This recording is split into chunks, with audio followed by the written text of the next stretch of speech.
Today's episode is brought to you by the Tax Defense Group. Tax season is here, and that means that it's time to file your taxes. There's good news. If you're a W-2 employee, you can save half off your tax filing. All you have to do is call the Tax Defense Group before April 15, 2020, and mention that you saw this ad on UCast Studios. Millions of Americans will get money back after they file, and you can be one of them. Call the Tax Defense Group today at 800-850-7973. That number again is 800-850-7973, and you can visit them online at thetaxdefensegroup.com. Another sponsor for today's episode is Writer Junkie. Are you looking to make more money in 2020? One of the best ways to do it is by having a new resume that can help you get that dream job. Writer Junkie offers affordable, well-written resumes for the low cost of $145. They'll even throw in a cover letter for no additional charge. All you have to do is mention that you saw this ad on UCast Studios, and they'll get right to work. Call Writer Junkie today at 805-587-7966, and you can visit them online at writerjunkie.com.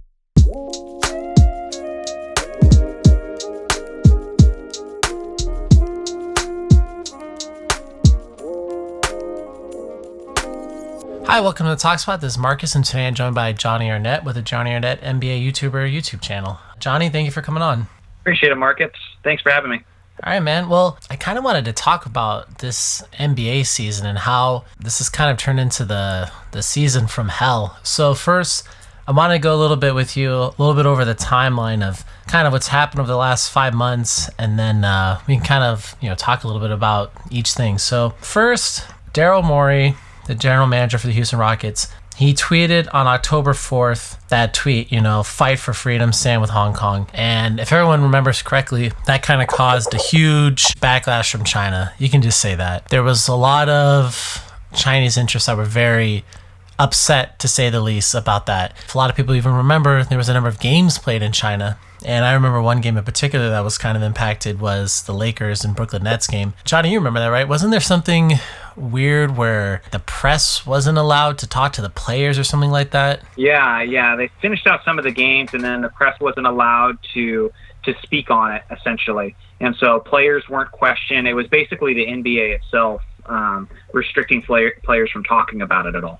Yeah, I remember there was some weirdness with it. So that happened on October 4th. And then, at least according to the World Health Organization, WHO, they have it listed that the first reported case of coronavirus happened on December 31st in the Wuhan province. Now, obviously, that information, maybe you could take it with a grain of salt, and you could say maybe there were some cases that happened before that date, but at least according to the website, that happened on December 31st. And then, getting back to the NBA, Kobe Bryant's death happened on January 26th, which we all remember.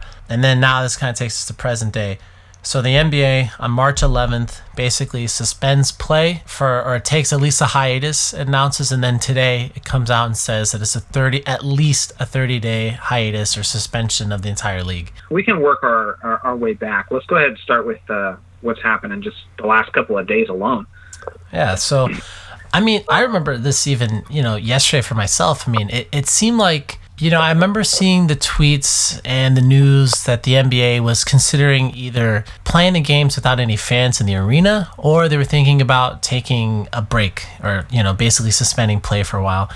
And it seemed like over the course of a couple hours, went from that ultimatum to all of a sudden Rudy Gobert he's infected. And then all of a sudden, just the entire season gets shut down. It was very sudden. What were your opinions about that? Yeah, it kind of just revealing to how much they don't have a grasp on the situation. Not as a criticism. This is new to everyone because they were trying to basically navigate how to govern this whole situation. And yeah, it was just like on my phone, I was getting notification after notification of like more drastic measures. At first they're talking about, having players play in arenas, and that disappointed me a little bit. I was thinking, big Lakers fan, really anticipating the playoffs, excited to see how everything plays out. But then I started trying to picture to myself like what the playoffs would look like with empty buildings, And so I was just warming up to the idea of that, envisioning like basically just watching competitive scrimmages. I started thinking to myself, well, maybe that'd be exciting because now you get to hear like basically everything that's said on the court because you don't have all the noise from the crowd surrounding. But then it was, that they talked about postponing it. And then like right as the news broke of Rudy Gobert, who was like getting tested, and then we found out that he did have it, and it just it was like the nail in the coffin, where they were just like, okay, we got to shut this down. Like there's no playing around with this. I do want to say though that I commend Adam Silver for taking that step, because if it's getting to the players and they've got to quarantine the players and everything, I actually thought that, this is going to hurt the NBA. They're going to lose a lot of money on this. I know with the original situation, which, I still have my feelings and opinions about, I know you do, between the Hong Kong and China situation, but it seemed like the NBA was just more concerned about the money with the whole Hong Kong situation. So it was really reassuring and encouraging to see Adam Silver take this step in towards, protecting its brand, protecting their players, protecting everyone involved, even if it means taking a hit to their wallets. But yeah, man, just like a crazy, sad night. It's just been just a rough year, even just a rough last few months. Just a specific community of people like basketball players. I know everybody's kind of dealing with a virus right now, and it's very difficult, but the basketball community as a whole has just been through so much this year. And so I think it's just important to keep things in perspective and just reminding us to be supporting each other through all of it. And we engage in a lot of ridiculous arguments and debates on a daily basis, but yeah, this just reminds us to cherish everyone, cherish those around us every moment, because man, it's like, I didn't even think a year of this was possible heading into the season that I thought was going to be a really exciting season. Yeah, I mean, you raised several really good points that when it came to the whole NBA Hong Kong, debacle, so to speak, I mean, that was definitely a bad look. I mean, basically the NBA, for all intents and purposes, they kind of sided with the Chinese government over the protesters in China. But in this particular case, yeah, I mean, I think that they probably did the right thing. I mean, they were the first league to really announce massive stop, basically postponing of games being played. And I think for a lot of people too, there's always that sense of, skepticism, or just this idea of, well, these guys are so rich, they don't really care if people go to the games or whatever. And in reality, it's like every time that these games are played, I mean, it's such a boom. I mean, there's so many people that have to work at these arenas. There's, outside the arena, for example, in LA, next to the Staples Center, I mean, there's a bunch of restaurants and bars that are right near there. So people will stop into those places before games or whatever, music events. And then they'll eat before, they'll eat after. And I mean, it's more than just simply, oh, well, they're paying for a ticket. I mean, there's a lot of people that have to work those nights. And I mean, for something like this, I mean, not only are the owners going to lose money, partners are going to lose money, and individual people are going to lose money out of their own pocket, because, something like the Staples Center, it's like, well, if hockey games are being shut down, or the NHL got shut down, the NBA is shut down, there's not going to be any sporting event or any other music or any other kind of sporting event at Staples Center. I mean, nothing is going to happen there. So if nothing's happening there, what's going to happen to those people that work there? And on top of that, again, if you go a little higher up, the people that own the building or they own the team, which in that case, it's the same person that Philip Ounch or whatever, how to say his last name, but he owns AEG. I mean, he owns the Kings, he owns the largest individual share of the Lakers, and he owns the Staples Center. It's and he also owns Coachella. So he's losing millions of dollars in all this stuff. So I mean, I feel like for them to suspend the season, they must have definitely seen, they must have been very concerned. And I mean, I think even if you take a step back further, it's we've seen, especially today, as we're recording this on Thursday, we've seen just a number of corporations just take moves that are just so unprecedented. I mean, Disney announced today they're closing the park, I think, for at least 2 weeks. The NHL, MLB, NCAA, they've all announced they're all suspending their season, or in the case of college basketball, I think they're just canceling the tournament.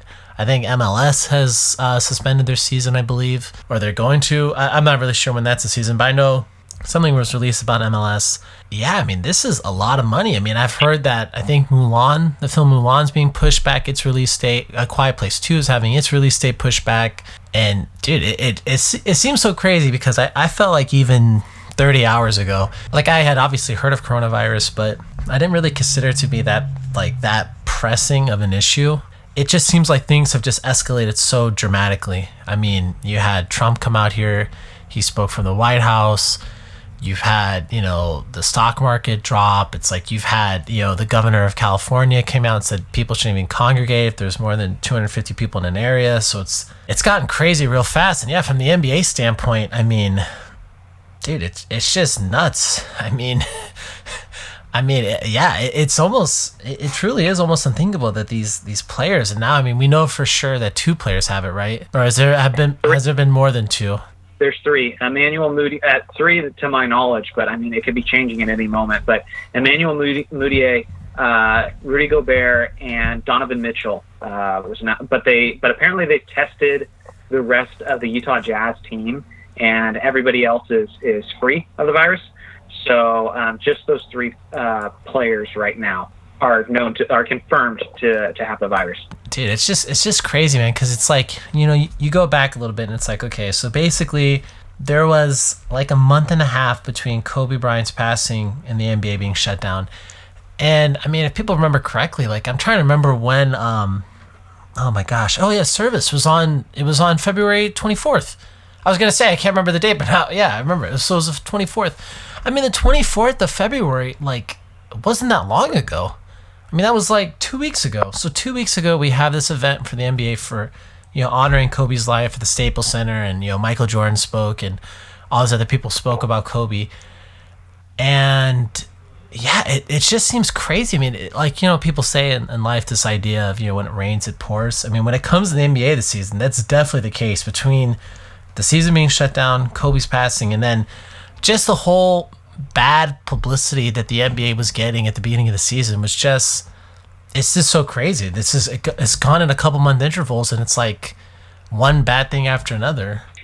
Yeah, for sure. Yeah, it's been rough, and it's really crazy because any one of these events, could have been seen as like one of the darker, unfortunate nights of NBA history. I remember making a video talking about the Malice at the Palace that took place in 2004, where at the time Ron Artest was had the beer thrown onto him. He runs into the crowd, and there's fighting with the fans. And I remember in the video, I even think I either called it arguably the worst night in NBA history or the worst night in NBA history. It's definitely right up there. But now, after like Kobe's passing and just the season being suspended, I'm like, dude, any one of these you could easily put ahead of that. And it's just terribly unfortunate. It's really going to be interesting to see when play resumes. There's a lot so unknown about the effects it's going to have on this country, on the economy. I know the owners are anxious to get the game started again, but I just think they're being a little bit optimistic. So they said at least a month. I'm like, the incubation period's barely longer than that. And so, I mean, to me, that seems pretty dang optimistic, if you ask me. So I'm hoping that everything, of course, clears up and everybody heals okay, and it kind of subsides a little bit, that we're able to get a handle on these things. But I don't know. I feel like we may be a ways off. I don't see the NBA returning in a month or so. I imagine this is going to be several months. This might be a while. I mean, I kind of felt like, and I saw some people joke about this on Twitter where they're like, oh, well, you guys didn't take coronavirus seriously until the NBA got suspended. And I kind of think for a lot of people, I think that that's true, that when you see something like the NBA, like even if you're not a fan of the sport, or, you haven't been a fan or don't watch that often, every American knows what the NBA is. Like, they know what basketball is. They've heard of the NBA. Like, they know what it is, even if you've never watched a game from start to end. But like when you hear something like that, like a huge institution like shutting down, that sends shockwaves where it's like, oh my gosh, like this must really be serious if things are being paused, right? And I kind of think that even from a psychological standpoint, that even if, let's say, the coronavirus a month from now, so basically we're talking the middle of April, if it has largely, I don't want to say subsided, but let's just say that the number of cases the number of cases haven't gone up that dramatically, and it's, for all intents and purposes, it seems like the virus is kind of dying down a little bit. You're still going to have that daily reminder by virtue of the fact that the NBA is shut down. I mean, as long as the NBA and these other leagues are shut down, I think in a lot of people's minds they're going to be like, oh my gosh, like it's almost, in a sense, I almost feel like it's a sign that things aren't normal you know? And I don't know. I kind of feel like when the NBA, when they announced that yesterday, it was almost like a sign of like, yeah, this isn't normal. You know, it's almost be like if you're a kid and, you know, your two parents, you know, they're fighting a lot, like your dad and mom, and then they just say something. It's like, oh, well, yeah, everything's fine, you know, like we're still going to be together. But then you notice that your dad leaves the house that night and he's not living with you anymore. And you're like, oh, something's still not right. They say they're still married, but, you know, what happened to dad? He's not here anymore.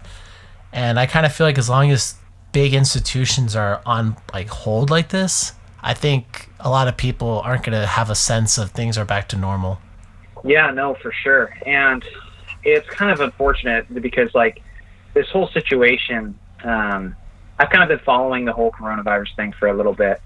And, you know, YouTube's been demonetizing videos of people who say it, or videos where people say the name of the virus and everything. And there's just been a lot of stuff going on, and people taking different stances on it, on like whether or not they think we should be talking about it even, or whether or not just news outlets should be talking about it, whether it's panicking. I think it's good to be informed. Like I've kind of known for a while, like this is a big deal, but you're absolutely right. Like I think a lot of people don't realize until it basically touches them. It touches their lives or, you know, their circle of what's important to them.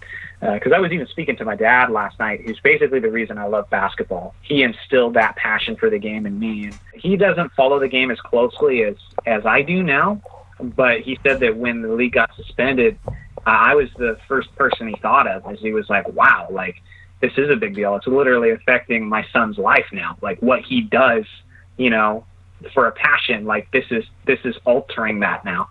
And so, I mean, it's a huge deal, and how contagious it is and everything. I mean, it's out there. I mean, the amount of confirmed cases, last I checked, is something like 1,300 in the United States or something like that. I mean, don't quote me on that. You guys can do your own research, but it's just like a few cases. But I'm like, what if 3 NBA players got it? Major League Soccer coach, a player's got it for Major League Soccer. Tom Hanks and his wife got it. I mean, if this many high-profile people got it, I'm like, it's much, much more than the amount of confirmed cases. Because even if you just did a random draw, like of 1,000 people, I don't think you get that many celebrities within there. So it's out there, man. And yeah, it's just crazy. I don't know if this means that like when games do resume for the NBA, like are we going to be resuming them in August? Are we just going to like wrap up the regular season and just play out the playoffs? It's just going to be interesting to see how everything plays out. I mean, honestly, even with this much of it's almost like a mid-season off season. I might be getting a little bit ahead of myself, but a guy like Kevin Durant might be around for the playoffs now. Like Brooklyn might have a shot to win the East because Kevin Durant's going to be fully recovered from his Achilles injury. Like it literally just changes like everything in terms of what the NBA, like what to look forward to in the NBA.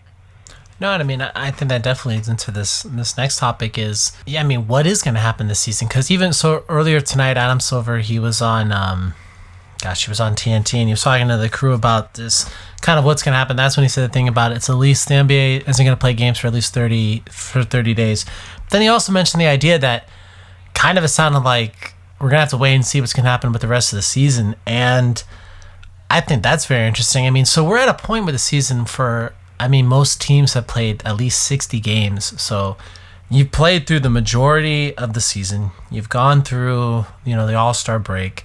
I mean, you're basically about a month away from playoffs starting roughly. And yeah, now it begins to be a point where you're like, okay, so if the NBA is paused for 30 days, and let's say they stick to that, and it actually games do resume, let's say, April 13th or whatever. What do you do? I mean, do you play the remaining games? I mean, do you just jump right into the playoffs? I mean, what kind of what kind of happens with that? And then, I mean, are people going to look at this season for whoever wins the title? I mean, do you look at it like an asterisk where you say like, well, they won because it was a shortened season? I mean, some of those things are really a little bit unknown, but yeah, then that also raises a point like what you said. I mean, if you're playing into August or September, I mean, then what's going to happen in the off season? Or is there going to be really an off season this year? I mean, at least I guess from the NBA standpoint, I guess they should be happy that this offseason was projected to be a very slow one in comparison to last year. But, I mean, if you're playing games until August, I mean, does that mean aren't there gonna theoretically be free agents that you're gonna have to re-sign during the playoffs to keep them on your team? Yeah, I have no idea. I am not envious Adam Silver's position right now because he's got a lot to figure out. Even if they weren't going to play out the rest of the regular season games, there would be teams in the ninth spot who were like making a run to make it to the playoffs who are going to be unhappy. There are teams who are going to feel like they were in position to get a better seeding for home court advantage, who are going to be frustrated that they didn't get to play out the rest of the season. But I don't know. I feel like he's done a good job so far. There's just things going on that are bigger than basketball. So I have my questions for that, but overall so far I just feel like it's only boosted my confidence in how he's handled this situation. But lots and lots of questions, and I don't know. I feel like what they should do is shorten next season.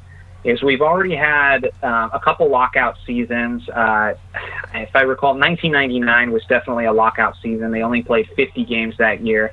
And there was another season, I think it was late 2000s or early 2010s.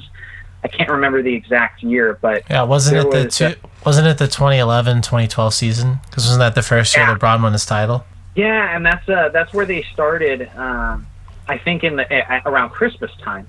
And people have been saying for years that the NBA has too many basketball games. I don't want them to adjust it. I don't want them to shorten the season because it'll mess with like the all-time rankings and all kinds of statistics and stuff. And I want more basketball. Like I enjoy an 82-game season.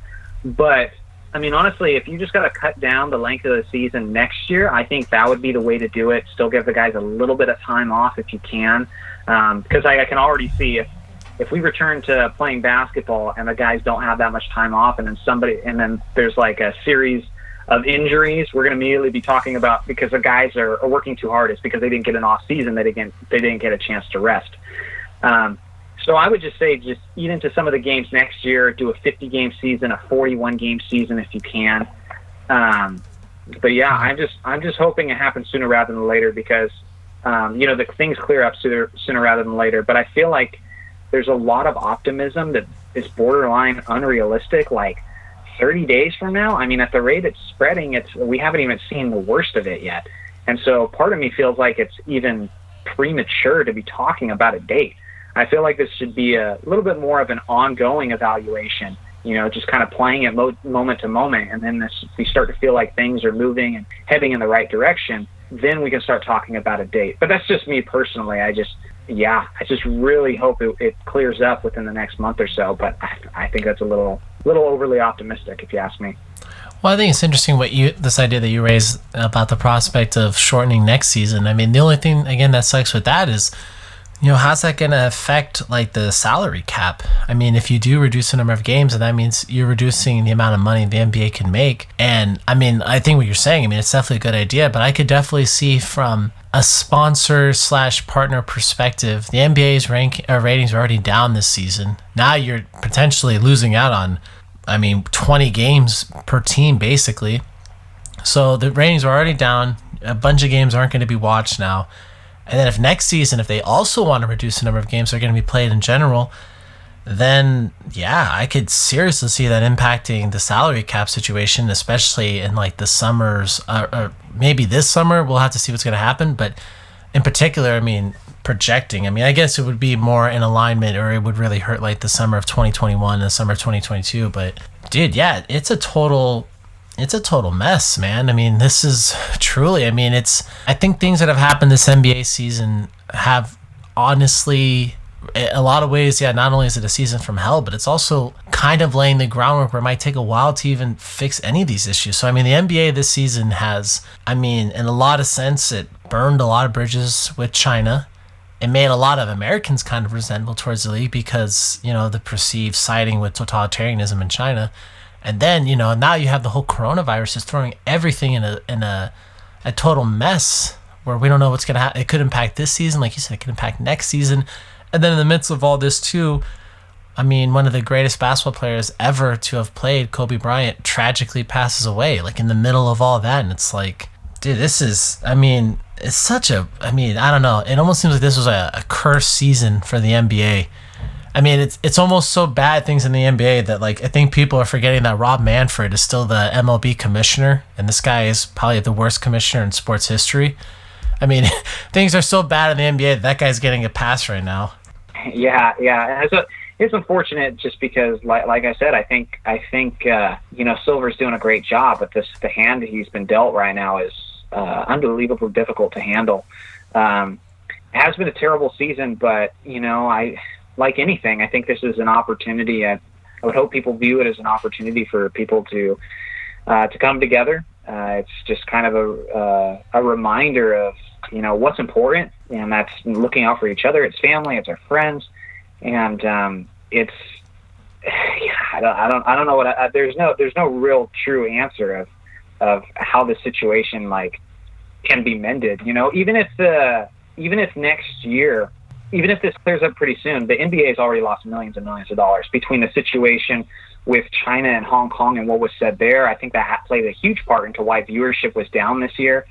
And then even, with the coronavirus, there's already been a number of games have been missed. Even if this clears up on an optimistic end of a month, when we resume games, there's so much millions of dollars that's lost. So I get what you're saying about how shortening the seasons would hurt everybody in the wallets.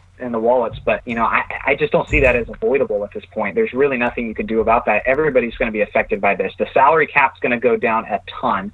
I do think it's interesting. It's so when does Anthony Davis become a free agent? Is it at the end of the season? Is it now? How does that work? It just raises so many questions, and how Adam Silver handles this is really going to affect his reputation, to be honest. I think most people, his approval rating has got to be, pretty high at this point. I think he's done a good job. But man, like I said, I'm not envious of everything he has to sift through at this point. And then, another thing another curveball in this whole equation is, what about the Olympic team? So as of right now, the 2020 Olympics haven't been canceled, and that's another consideration is who's going to play? Let's say the Olympics aren't canceled, and let's say the NBA comes back online, the middle of April, and let's say they want to make up those games.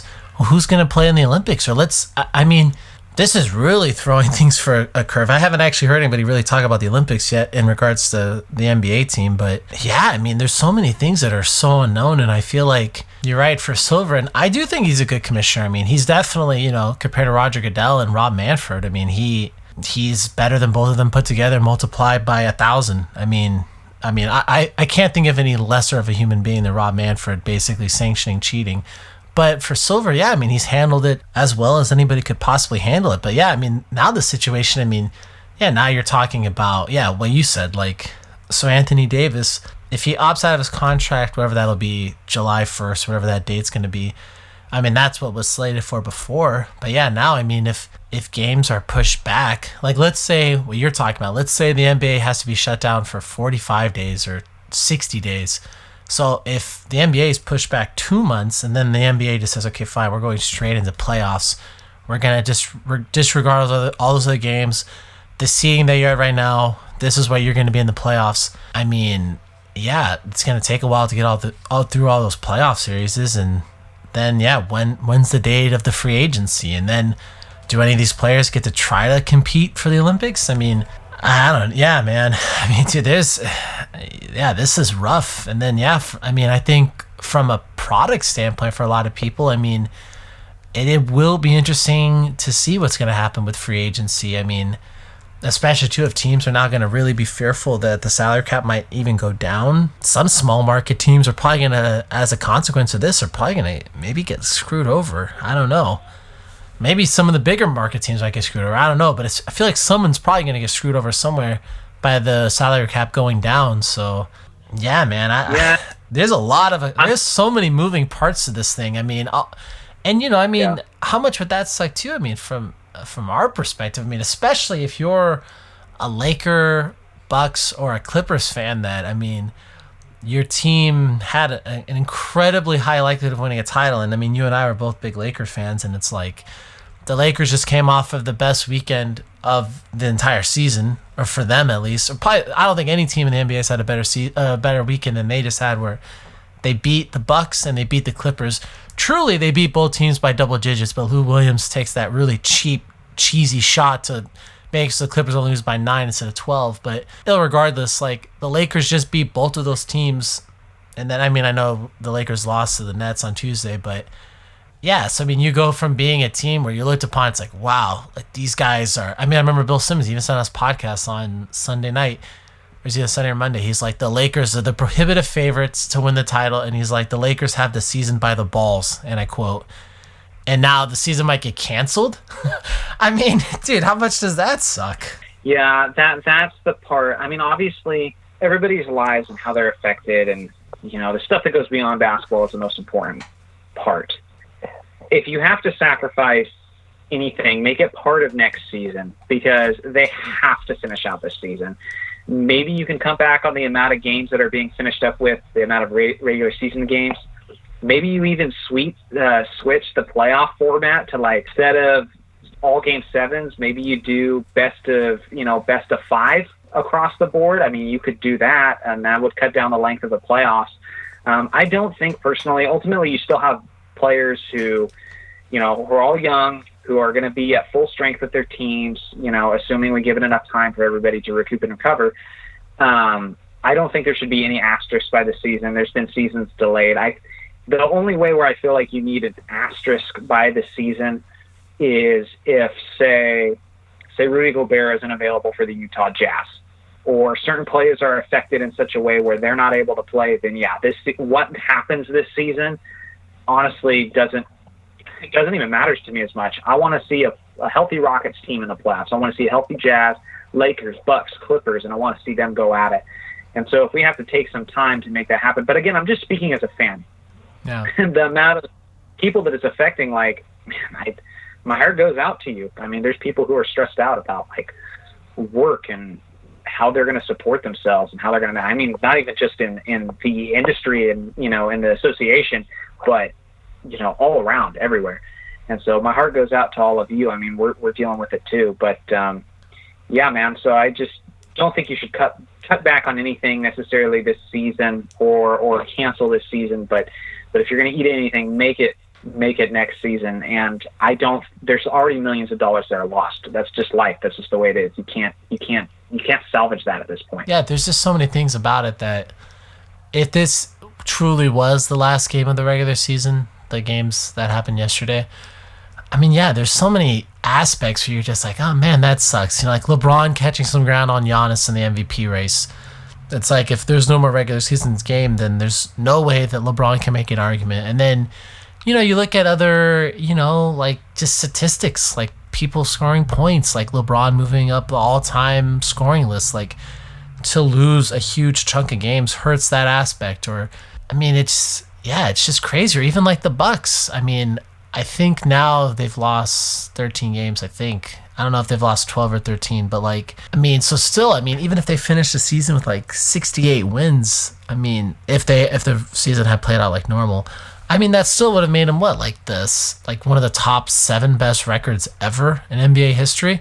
Or I mean, even if they got 69, I think they would have been the 3rd best. So it's like, I mean, just things like that just kind of, they just kind of suck. I mean, from those players' standpoint, I mean, and you can't really get it back, and there's really no one to blame. I mean, like you were saying, I mean, you have to have, precaution. None of these organizations or no teams or owners want anybody to get like sick or catch the virus. So, yeah, I mean, you have to postpone these things, but on the same token, it really does throw everything in a whack. And I don't know, man. I mean, I'll just say this one thing, and not to be like an alarmist, because obviously there's enough alarmists already on TV. So, I mean, if you want to watch alarmism, you can find it there. But I got to say, dude, like this kind of move, like games being suspended, places being, you said, don't gather there. I mean, it does, if you allow your mind to wander, it does begin to have that feeling of like, oh my gosh, like are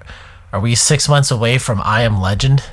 You know what I mean? Where it's like it begins to have that kind of feeling where you're like, oh my gosh, like life is on pause. I mean, it really does.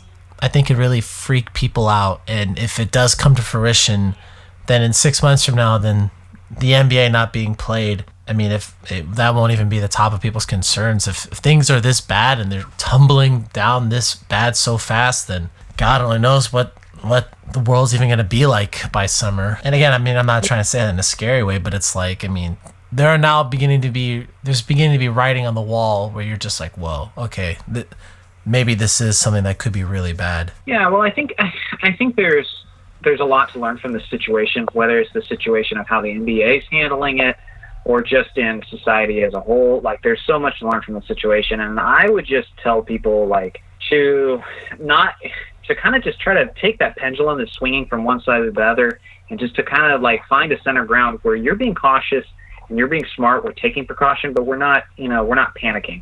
And I see a lot of people taking up one extreme or the other, like Rudy Gobert. He knows this at this point, and he's issued an apology. But like that clip where he was at the press conference and he's rubbing his hands all over the microphone right as he's finishing up, at the press conference, like, because he didn't know he had coronavirus, and he was sarcastically kind of making a statement, like, not a big deal, I'm fine. And then the very next day, he has coronavirus. I think there's, like, this healthy balance of realizing, listen, the reality is the fatality rate is pretty low. It is very serious to the elderly, so you have to keep that in mind. There are reports saying that it can cause some forms of lung damage, but most people, most healthy young people, they're going to be fine. But, it's worth just being serious about. It's not something you should panic over. I feel like the human race has been through much, much worse. But we need to treat this situation and these issues with respect. We got to be sensitive to just basically, like, what everybody's needs is. I wouldn't be out much. I think the NBA is doing a good job of accepting responsibility on their end. But at the same time, like, it just means that we might have to be inside for a while, and it affects all of us differently. So I think it's important to just think of how you could support, your friends, everyone else involved, your family, but at the same time, keep your distance. Maybe you're not as much of a huggy person as you usually would, or you're not making as many high fives, or, but people just got to be smart. And I constantly am saying everywhere in the world of sports or just out in public, like, people are still kind of waking up to this whole thing. It's serious. And I guess that's kind of the one positive amidst, like, the NBA shutting things down and different organizations shutting things down, Disney, land closing off, is at least it's bringing people's, attention to it, and people are starting to take it a little bit more seriously. Yeah, and like you were saying, I mean, just normal stuff, like, like washing your hands after you go to the bathroom, and, making sure that if you're feeling a little under the weather, to maybe not hang out with friends. And I mean, yeah, obviously, there's preparing, people should be prepared. I mean, there's nothing wrong with that. But I mean, there does get to be a point where I guess you could say, like, yeah, don't panic, don't be hysterical about it, but, just be responsible about it. And, the washing of the hands thing, I mean, I kind of forgot that people don't wash their hands until kind of recently on Facebook, seeing people talk about how people aren't washing their hands. And yeah, it's kind of like, I mean, you should be washing your hands whether there's coronavirus or not. I mean, like, if you take a poop, like, why aren't you washing your hands already? Like, that's unexcusable. Like, I saw a guy on Instagram, a buddy of mine, who said, just so everybody knows, I was washing my hands before it was cool.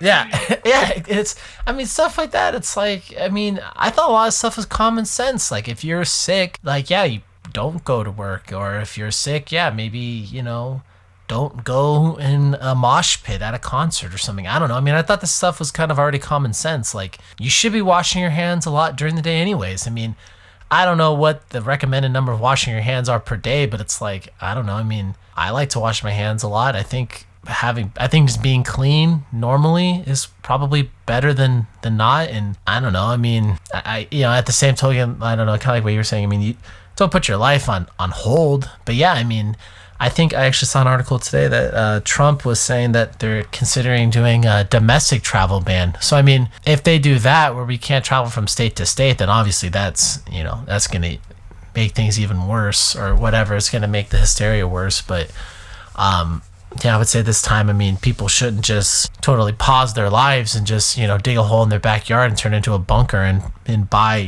machine guns and ready themselves for the Walking Dead. I mean, I think we kind of have a ways to go before we have to be that alarmed. But yeah, I don't know, normal stuff like I don't know, buying some water and canned goods and stuff. I mean, that's probably a smart idea. I mean, again, I'm no expert at this, but yeah, I mean, just like, I feel like this is the beginning part of like 28 days later or something like that, where you're just like, you see a little clip.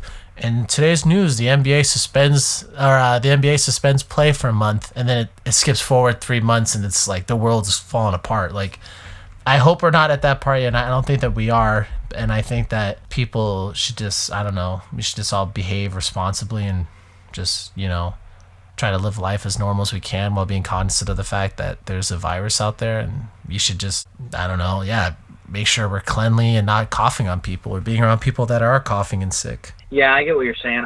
Part of me wonders if, like, over the last 10 years, if we've conditioned ourselves to, like, freak out in this type of situation because there is shows like The Walking Dead, because there is shows about, like, so many apocalyptic events. Like, that has been such a main event, or such a main, topic in the entertainment industry, that I just wonder when this starts to begin, is everybody just freaking out extra than they normally would because, we've almost made this paranoia within ourselves. But, yeah, I mean, people, I have sympathetic for a lot of people who, like, you have to go to work. There's some bosses right now that are pressuring their employees to go to work, which, I mean, try to be sensitive. Understand that, like, this is going on, and some people are taking this really seriously, and some people are late to the party. They're not catching on yet. But, I mean, the reality is this is a serious situation, and I think it's being brought to more people's attention. But if you just have to go to an event just because it's a social gathering, because you're just hanging out, because you want to play pickup basketball with your buddies, listen, give it a little bit of time, like, in the grand scheme of your life and your entire lifespan, just basically bunkering up and, staying put for a little bit isn't like the most egregious, dramatic thing to ask for, if that's possible. But like I said, it's a complicated situation all the way around, because there's some people where, they're asking themselves, how am I going to support myself if I can't go to work? How am I going to pay rent, if I'm not able to work? So every situation is different, but I just want anybody to know out there who's listening to this, who's struggling with that, like, I'm thinking about you, I'm praying about you, praying for you. And, just right now, it's like, it's just a important time to just treasure the little things and be grateful for what you have, because, months ago, I wasn't thinking about how grateful I was for, to have, like, Kobe Bryant, and his influence on my life, which was major. I wasn't thinking about how, grateful I was just to have an NBA season, it was just another year for me.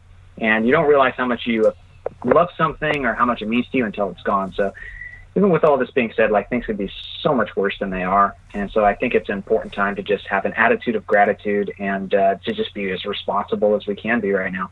Yeah, I mean, I think that's a very, very good way of putting it all. I mean, hopefully, it will not turn into a catastrophe, and life will get back to normal sooner. And you're right. I mean, sometimes when something is withheld from you that was in your life, or you lose something, sometimes, you do gain a greater appreciation for that thing. And like you were saying, I mean, there's, 2 months ago, from an NBA fan's perspective especially, it's like, things were looking really good. I mean, there was a good season. I mean, at least if you were watching the product, you were like, wow, there's some good teams, interesting games. And now, you look at this situation now and it's like, wow, like, the NBA is just gone. And, again, you look at it from a big picture than that, even beyond basketball. And it's, 2 months ago, the economy is doing really good. And, people were really thinking about coronavirus. I mean, people had heard some of what had happened in China, but it sounded so far removed from normal day people's lives in America. And now people are thinking about that more. And like you were saying, maybe it might not be a bad time to, kind of talk to family members or talk to friends you haven't talked to in a while. And, it's definitely an interesting time out there, but I hope we get through it. It's going to be interesting to see what's going to happen with this season. Like, what's going to happen with all these sports. It's going to be interesting to see what's going to happen with entertainment, with movie releases. I mean, all of that stuff, it's going to be really interesting to see. But, well, yeah, Johnny, well, definitely, man, thank you for coming on, dude. And I think this was a good talk. And yeah, well, definitely once things, maybe in a month or two, maybe we could do a status update episode, and hopefully things will be better by then. Yeah, absolutely, man. Thanks for having me on. I'm thinking about you and the way this is affecting you and your work, and yeah, I appreciate you taking this time to talk about this. My heart goes out to all the families affected. Everybody's affected. There's lots of people who are in worse situations than us who have actually already got the coronavirus. I'm thinking about all of you guys, and so yeah, just know that we're all together in this. But again, thanks for having me on, Marcus. It was a pleasure as always. I appreciate you, man. Yeah, no problem, Johnny. And yeah, definitely make sure if you're listening to this, you can definitely watch Johnny's contents on YouTube. It's some really good stuff, and he's got a couple podcasts on this network too. So definitely thank you again, Johnny, and have a good rest of your night, man. We want to thank today's sponsors again, the Tax Defense Group and Rider Junkie. You can contact the Tax Defense Group at 800-850-7973, and Rider Junkie's phone number again was 805-587-7966.